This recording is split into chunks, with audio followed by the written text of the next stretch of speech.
అమ్మా చూడు, ఆకాశంలో కలర్స్ కనిపిస్తున్నాయా? చూస్తున్నావా? వావ్, అది రెయిన్బోవా? ఎలా వస్తుంది అమ్మా? మ్యాజికా? మ్యాజిక్ లాగానే ఉంటుంది కన్నా, కానీ అది స్వీట్ సైన్స్ మ్యాజిక్. రెయిన్బో రావాలంటే ఏమి కావాలి అమ్మా?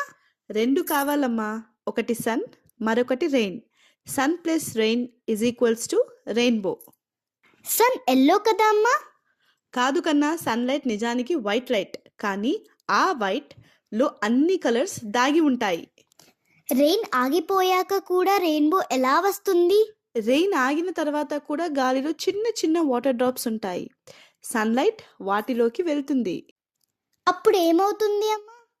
ఆ సన్లైట్ వాటర్ డ్రాప్స్ లోపలికి వెళ్ళి వైట్ లైట్ కాస్త red, orange, yellow, green, blue, violet ఇలా అన్ని కలర్స్లోకి మారుతుంది. అందుకే రెయిన్బో కనిపిస్తుందా? ఎస్ కన్నా, ఆ కలర్స్ మన ఐస్ వరకు వచ్చినప్పుడు మనకు రెయిన్బో కనిపిస్తుంది. ప్రిజంలో కూడా కలర్స్ వస్తాయా అమ్మా? అవును, గ్లాస్ ప్రిజం మీద వైట్ లైట్ పడితే కలర్స్ వస్తాయి కదా, అలాగే స్కైలో వాటర్ డ్రాప్స్ కూడా చిన్న ప్రిజం లాంటివే. రెయిన్బో అంటే మ్యాజిక్ ప్లస్ సైన్స్ కలిసిన స్టోరీయా?